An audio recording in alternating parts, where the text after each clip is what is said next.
Всем здравствуйте! Сегодня хочу поделиться о покупке данной платы на аудиопроцессоре PCM58. Вообще ролик получился такой спонтанный. Хочу немного рассказать, в чем же отличаются все-таки современные Delta Sigma и старые мультибиты. Лично по своему мнению. Так как все-таки небольшой опыт у меня есть прослушивания разных аудиопроцессоров. Вот.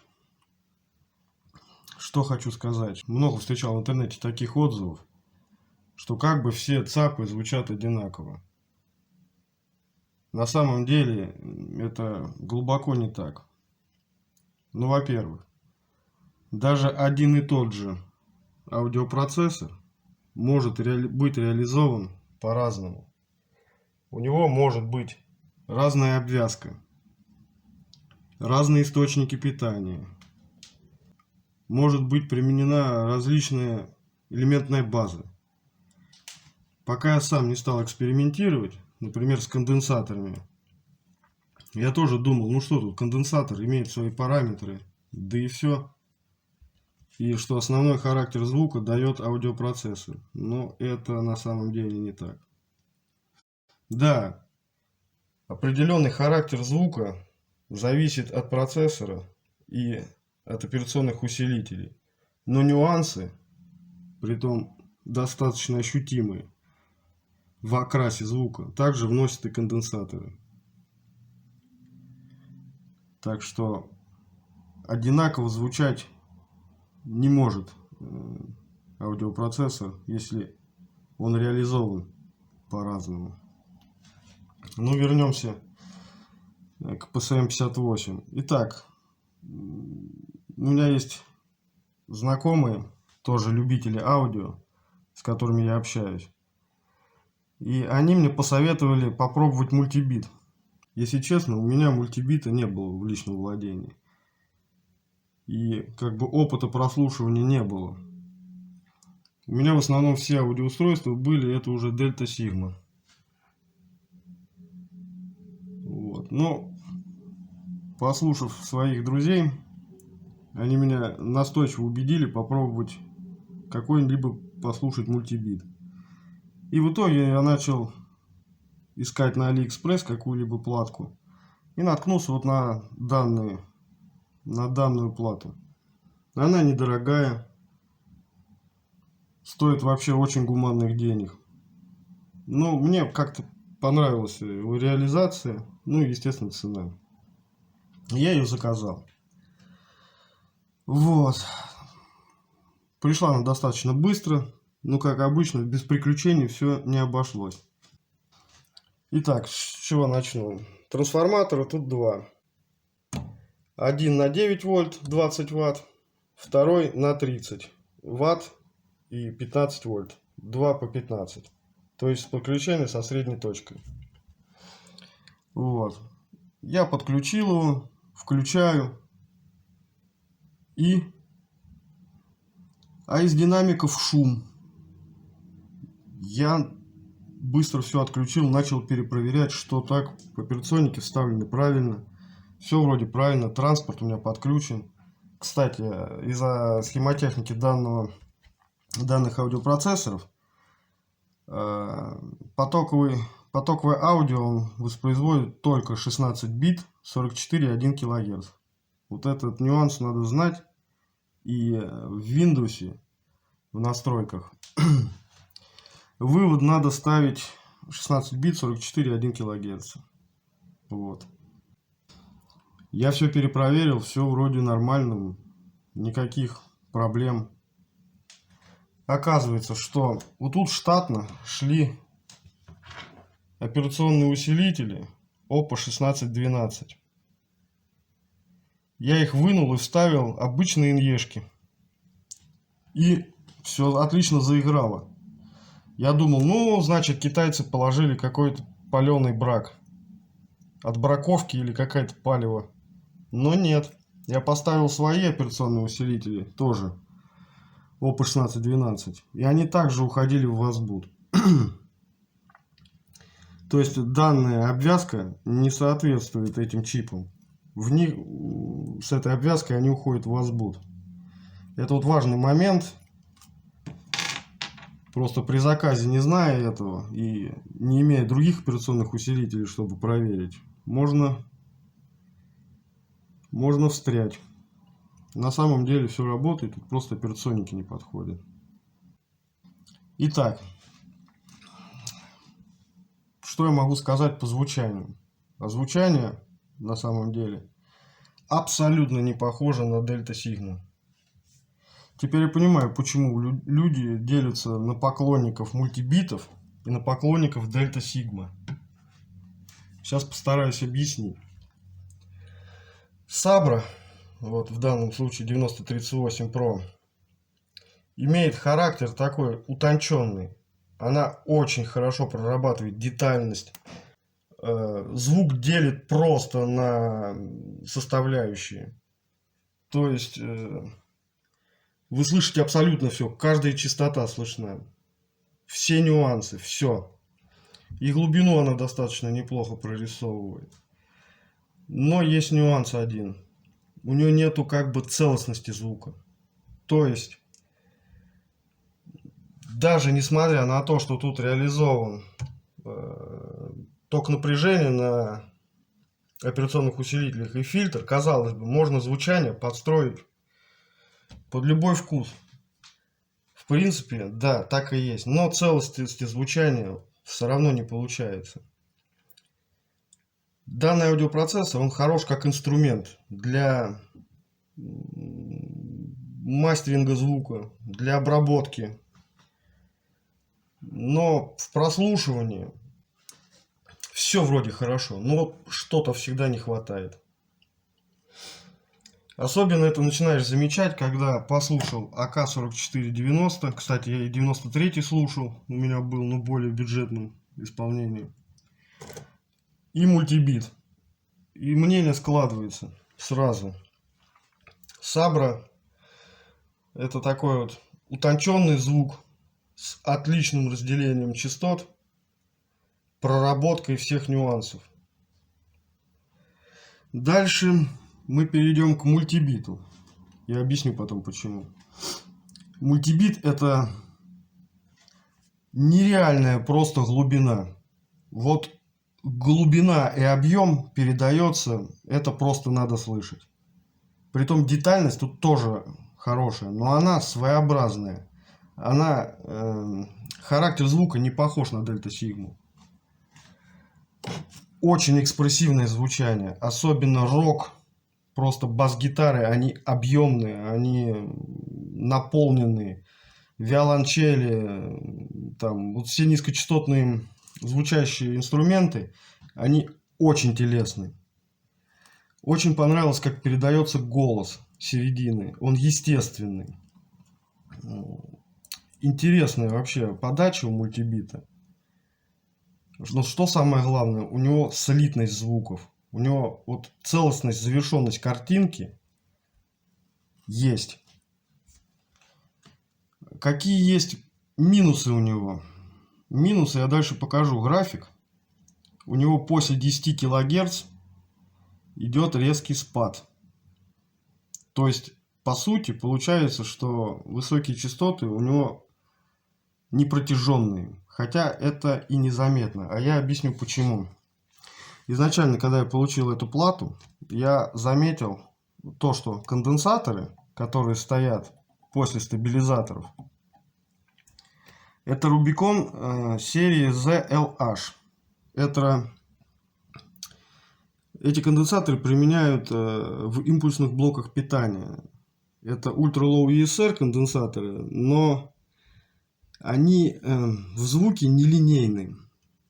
То есть это не как, например, Elna аудиоконденсаторы или Nichicon, которые линейные по частотному диапазону. Эти нет. Это больше уходит в высокочастотную область в звуке. Сразу подумал, что звук будет визглявый.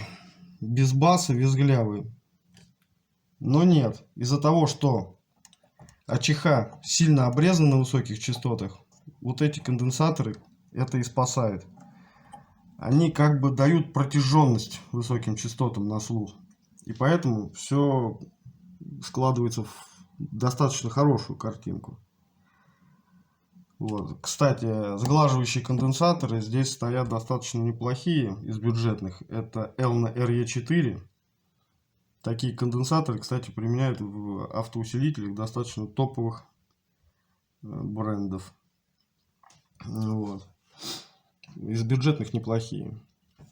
В обвязке тут, кстати, стоят какие-то непонятные китайские кондюки. Не знаю, буду я их менять или нет, но пока вот звучание меня очень устраивает полностью. Итак, подводя итог, мультибит это очень экспрессивное, эмоциональное звучание. С хорошей детальностью и с нереальной проработкой объема и глубины в звуке. А теперь, что касается АК. Эта плата тоже достаточно недорогая. Брал я тоже на Алиэкспресс. К сожалению, сейчас данных плат я не находил уже на Алиэкспресс. То ли их уже китайцы все пораспродали, то ли из-за пожара на АК, заводе АК кончились чипы. Не знаю. Но какое у меня было впечатление, когда я ее только получил, послушал. Очень приятное звучание, но чувствовалось недостаток в прозрачности. Тут изначально стояли конденсаторы Берил. Картинку я вставлю потом в ролик. Это, кстати, не какой-то подвальный конденсатор. Я находил в интернете сайт. То есть действительно есть завод, который выпускает конденсаторы. То есть это лицензионные. Но вот в даташите к ним применение их для пусковых установок. То есть понятно, да, в звуке ничего общего нету. Ой, я много экспериментировал с конденсаторами. Кстати, я и начал свои эксперименты с этого ЦАПа. В общем, что мне понравилось в итоге? После стабилизаторов мне понравилась Elna Silmic 2. Вот. И в обвязке ЦАПа тоже мне понравилась Elna. А вот где операционный усилитель, вот эти конденсаторы, это тоже очень сильно влияет на звук. Elna вообще дает такое звучание, она достаточно ровная, но с акцентом на середину. То есть здесь нереально офигенно проработана середина. Вот у Elna. Она очень объемная, такая вот легкая аналоговая теплота и отличная прозрачность. Nichicon KZ дает очень хорошую прорисовку в глубину, то есть бас такой вот он полноценный. И высокие частоты у него очень хорошо прорисованы. Ну, то есть звук получается такой легко V-образный. Он прозрачный. Я бы даже, наверное, назвал у КЗ его нейтральный. И с таким с мощным басом и прямолинейными, но детальными высокими частотами. Если сюда поставить Nichicon Fine Gold, вот, то звук станет чуть помягче. Высокие частоты будут помягче. Бас немножко подуспокоится, он такой более мягче станет. Но акцентируется мидбас. То есть, кто любит рок слушать, кто не любит высокие частоты, любит такие мягкое звучание, но с хорошим акцентированным мидбасом, то Fine Gold вот на выходе будет вообще отлично. Кто хочет просто ровное звучание, это Elna. Кто хочет динамичное такое, достаточно интересное звучание, то KZ. Вот. Конденсаторы, кстати, прогреваются очень долго. Это 3-4 дня минимум они начнут нормально играть. Это вот такой нюанс. Поначалу Elna вообще плоский звук будет. У KZ, у Nichicon KZ Muse будет грязный такой бас и резкие высокие частоты. Но потом это все уйдет. Вот. Кстати, Nichicon ФВ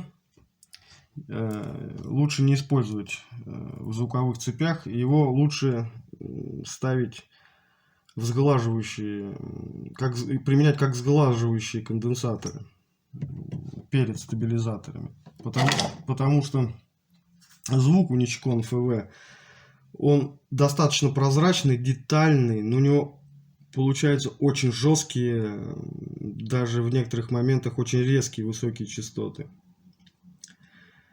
Так, что касается Panasonic.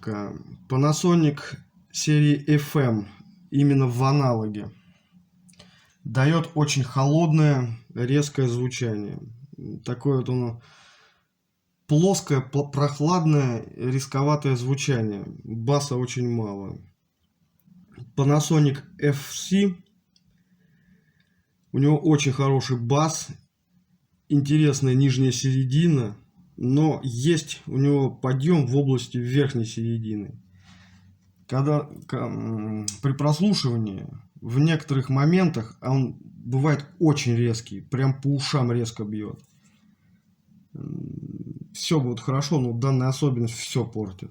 Поэтому, как правило, его тоже применяют в сглаживающих фильтрах до стабилизаторов.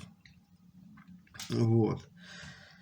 Что касается Сабры, у кого вот такие платы, здесь стоят Elna Silmic 2, но черного цвета. Не могу сказать, оригинал это или нет. Ходят разные мнения по интернету, что это китайская паленка. Некоторые говорят, что это на экспорт в Германию ушли такие конденсаторы и в Америку. Параметры я, кстати, замерял данных конденсаторов. Они все отличные и по номиналам, и по ESR. В Sabre 9018 я поменял обвязку на Elna Silmic 2. Единственное, что поменялось в звуке, стал чуть прозрачнее. Характер остался тот же. Поэтому, по большому счету, менять на Elna Silmic 2, наверное, нет никакого смысла. Да, вы выиграете чуть в прозрачности, но это настолько мизер, это настолько нюансы, что только потеряете время. Ну, хотя, если менять после стабилизаторов конденсаторы и что-то здесь экспериментировать, то, если желание есть, то можно. Я немного экспериментирую, но об этом позже. Поэтому я не показываю плату 9018, так как еще толком не готова. Пока в стадии экспериментов. Ну так, извините, отвлекся от АК. Что АК по звуку? А вот АК интересный процессор тем, что это между Саброй и мультибитом его характер. Вот АК 4490 и 4493. С помощью операционника можно сместить характер чуть-чуть к мультибиту, либо же чуть-чуть в детальность к Сабре. То есть, если в Сабре меняй, не меняй операционные усилители, что не делай, характер Сабры он останется. Это детальность, утонченность, деликатность. Филигранная прорисовка всех частот. У АК более слитное, более полноценное звучание. У него хуже разделение инструментов, но больше как бы вовлеченности. Звук у него мягче, но тем не менее детальность тоже хорошая. То есть нету такого, что в каком-то из ЦАПов вы что-то не будете слышать. Будете слышать. Просто в Сабре вы будете всю мелочь больше ощущать. Здесь в основном ставка сделана на глубину, на объем, на экспрессию, на давление звуковое. Тут просто оно отличное. Здесь что-то среднее между этим. Вот. Поэтому АК тоже хорош в своем роде. У него неплохая прорисовка в глубину, мягкость звучания такая есть, присутствует. Но вот только после доработки. Здесь я даже не знаю, буду я сюда влазить или нет. Пока меня все устраивает. надоест, буду экспериментировать. Пока мне очень нравится. Вот, Сабра хороша по-своему. Вот для любителей детальности, чтобы звук как бы на молекулы был разобран, это вот Сабра. Это больше уклон на эмоциональное звучание. Ну и это самый эмоциональный звук, экспрессивный, динамичный. Да, он с ограничениями. Это 16 бит и 44,1 килогерца. Но звук у него интересный. И что еще интересно, он играет. Вот что сюда не поставь, 5532 ИНЕшки. Или LME 49860. Или, не знаю, Муза с 8920, к примеру. Все играет. Сабра капризная. Тут надо подбирать комбинации. Чуть в сторону и все. Звук либо очень резкий, визглявый, либо очень мутный. АК тоже более лояльно к операционникам относится. Ну вот как бы такой вот ролик сделал. Поделился своими мыслями. Кое-каким опытом. В общем, кто не пробовал никогда мультибиты, берите. Не обязательно эту плату. Берите какие-нибудь еще. У АД есть хорошие, интересные аудиопроцессоры. Вот. Но PSM-58 мне понравился. Реально. За маленькие-маленькие деньги получил достаточно много эмоций. Всем до скорого.